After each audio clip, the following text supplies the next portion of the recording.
Hello, I'm the Nostalgia Critic. I remember it so you don't have to. We all liked Michael Jackson at some point, didn't we? But that doesn't mean he can just throw any crap on the screen and expect us to buy it. That's why I have some serious hang-ups with Moonwalker. One of the strangest and most bizarre... this is a Moonwalker. So, what the hell were up with those clips? Huh? Pagemaster? I never watched a Pagemaster. I did? Well, what was it about? Oh, yeah, the Home Alone kid, the reading adventure. Yeah, okay. Pagemaster! Yeah! What a memorable movie that was. Okay, by that total lack of memory, you can probably tell that this movie didn't exactly leave much of an impact.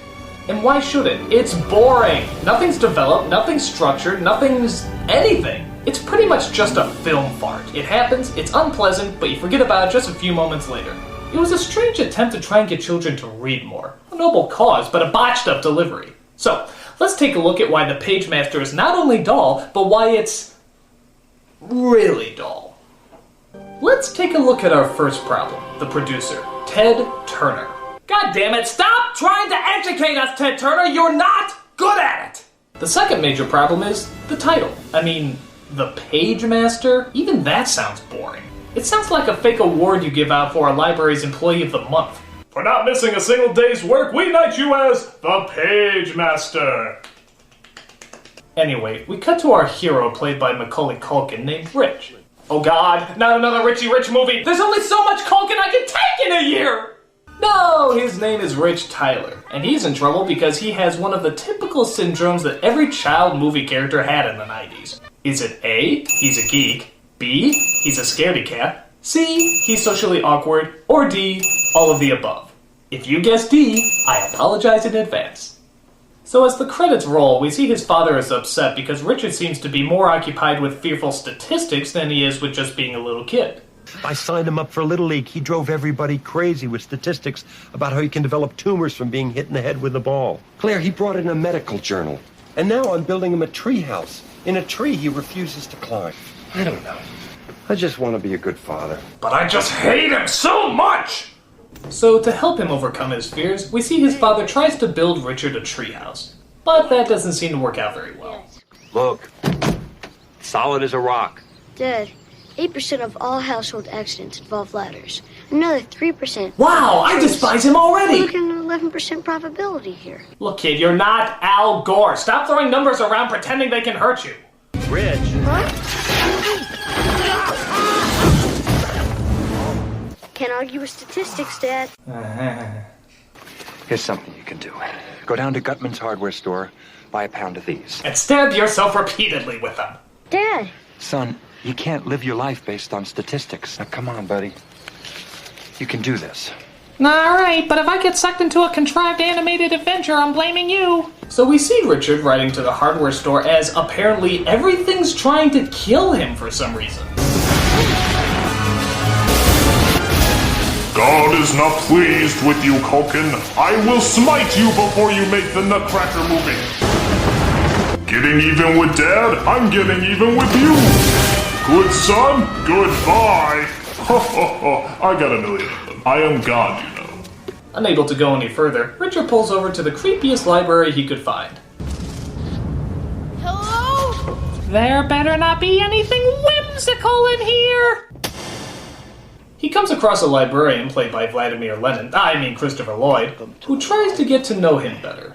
But maybe a little too much. You're in need of a fantasy. Brave knights.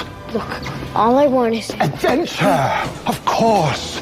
You're a boy who loves adventure. No, that's not it. Oh, Jesus. Wretched monsters. Graveyard. Yes. I need an adult! It's horror for you, boy. I'm sure of it. I think we need a Sonic Says right now.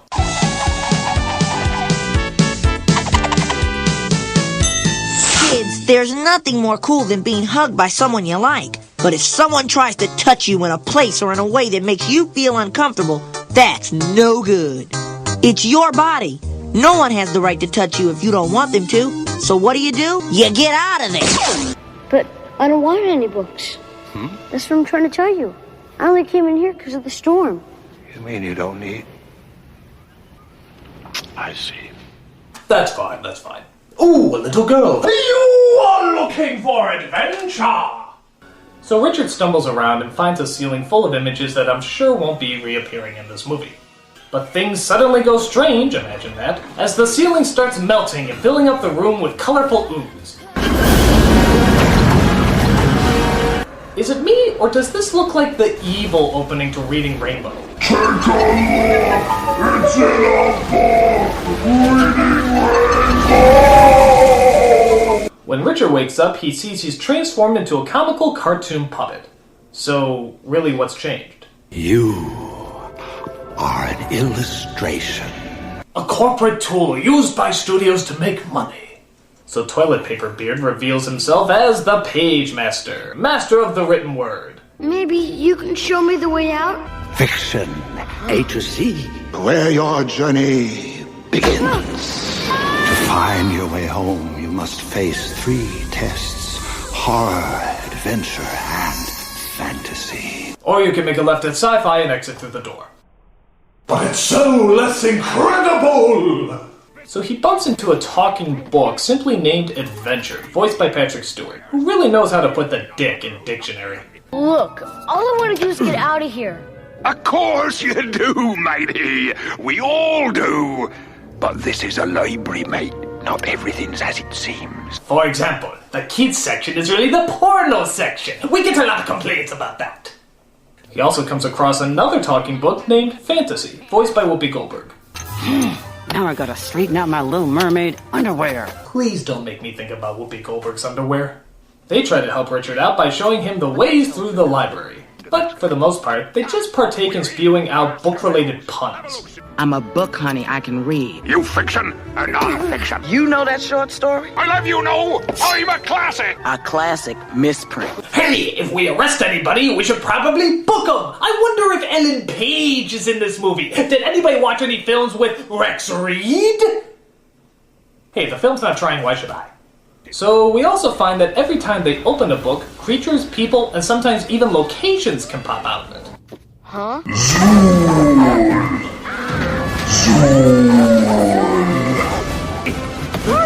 Zoom, motherfucker, zoom! So they escape the dog by entering into the horror section, where all sorts of nasties await.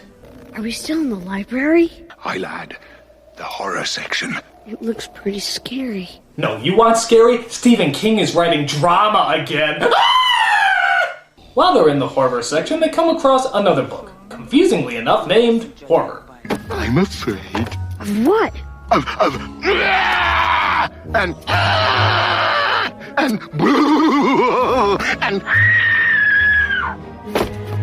Horror has a one-man show he's been working on for a while. You should see it. Support his talent, or lack thereof. So they go inside a mansion where they come across the infamous Dr. Jekyll, played by Leonard Nimoy. Hello there, Mr. Doctor. Dr. Spock. So Jekyll shows them around the mansion and then offers them a martini for some reason. Say that! This is a man's drink. Can I have the olive?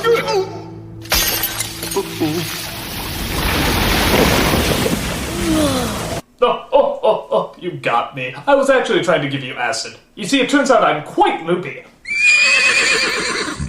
And then Jekyll drinks the infamous potion, not really explaining why, as he slowly turns into the Incredible Hack.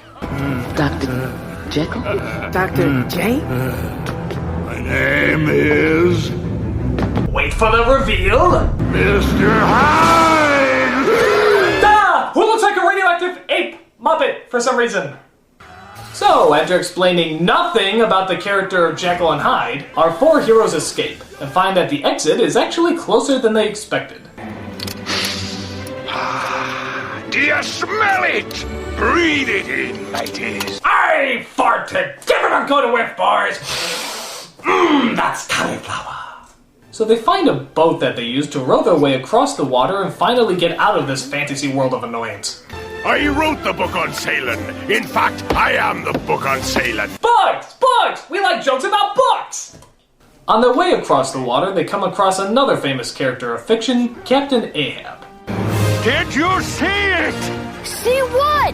The devil of the deep. The white whale. Moby Dick.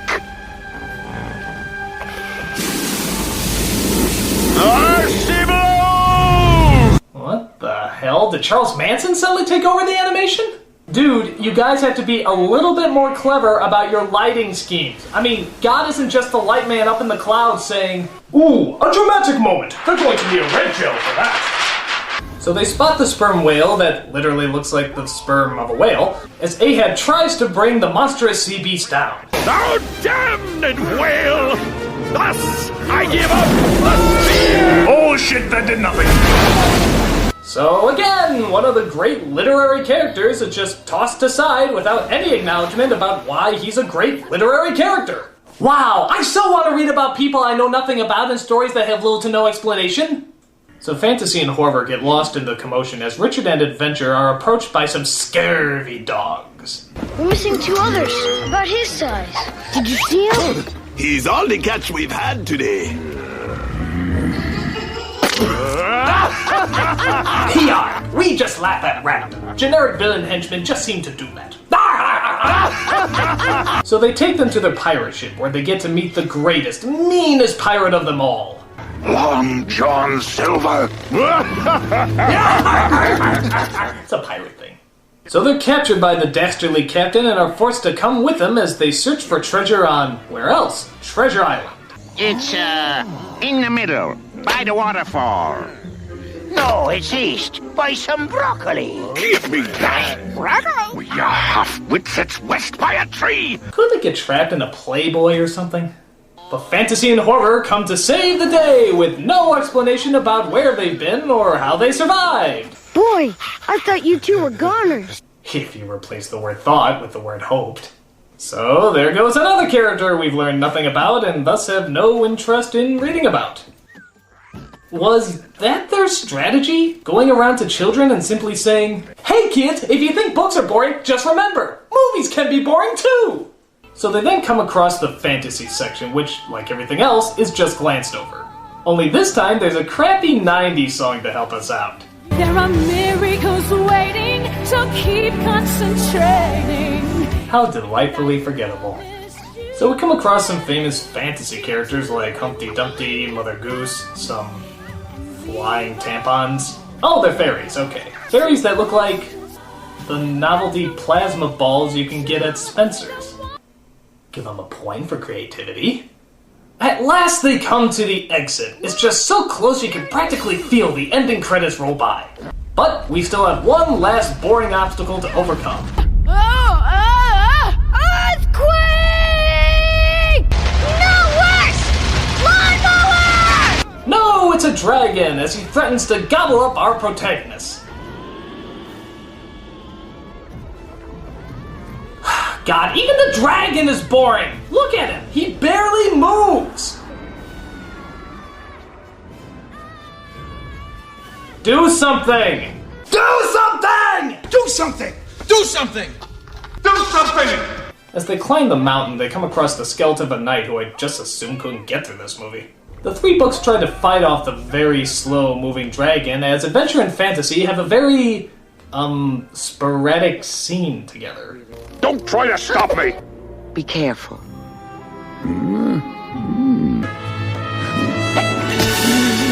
Where did that come from? This isn't the erotic section. How would you like to curl up with a good book? Alright, give him a point for a funny line. But as Adventure has trouble fighting off the dragon, Richard decides to go grave robbing as he rips the armor off of the dead knight. In fact, I want to know the knight's story. What the fuck happened to him? I bet it's 1,000,000 times more interesting than this half-assed book it club. So Richard finally conquers his fears, acknowledges his bravery, and gets eaten alive for it. Wow, that was out of left field. Oh well, movie over. Ta-ta! Wait. He's still alive? How is that possible? You're in the belly of a dragon! You lose! He should be Kentucky Fried Culkin right now. What the hell am I missing? Alright, so while in the belly of a dragon, I guess, he comes across some more books because dragons eat books, I guess. I don't know, it's almost over. So he opens up Jack and the Beanstalk, which leads to a giant plant growing out of the dragon's stomach. See, this is why I should digest my food, instead of leaving it alive to plot and scheme. So they defeat the dragon, sort of, not really, as they enter the exit that'll finally lead Richard back to the real world. And who should be there but the Pagemaster himself? Wait, what?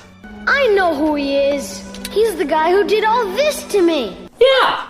Do you have any idea what I've been through? Tell me. I was nearly torn apart by a crazy doctor. That's right! And not to mention being tossed, squashed, and scared practically to death. Tell that fucker off! Think, boy. What kind of an adventure would you have had if I brought you here with a turn of the page? A very short, non-life-threatening one.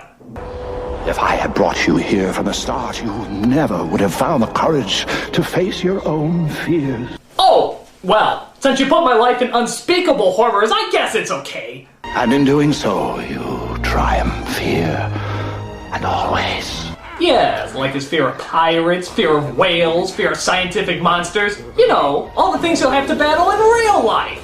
That's me. That was you. I'm ready to go home now. We all are, kid. We all are. So Richard is returned back to his three-dimensional self, or as close as three-dimensional you can be, being Macaulay Culkin. As it turns out, the books seem to come with him as well. I'm afraid you can only check out 2. Look, I need just this once.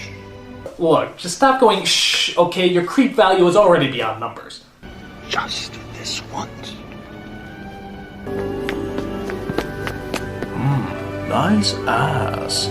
So Richard forgets all about his statistics and seems 1,000,000 times braver than he was before. All because of the magic of reading books. Well, now wait a minute. How did he get all those statistics before anyway? There wasn't any internet back then. So obviously he had to read books. What the hell? He was already a bookworm. Why would you want to convince someone who does too much reading to read even more? God, this movie doesn't make me want to read. It makes me want to hurt people. The only way I can see this movie making any kid want to read is by threatening to play it again if they don't. I mean, the idea is nice and at times the animation is impressive, but the movie is just so uninteresting and boringly dull that I think it would actually scare kids away from reading than it would encourage them. And the way it glosses over all those famous literary characters, it's like the movie's as anxious to see itself end as we are to see it end. Well, the only upside to this movie, as you may have noticed before, is that, fortunately, forgetting about it is a very easy task. I'm the nostalgia critic guy, remember it? Usually. So you don't have to.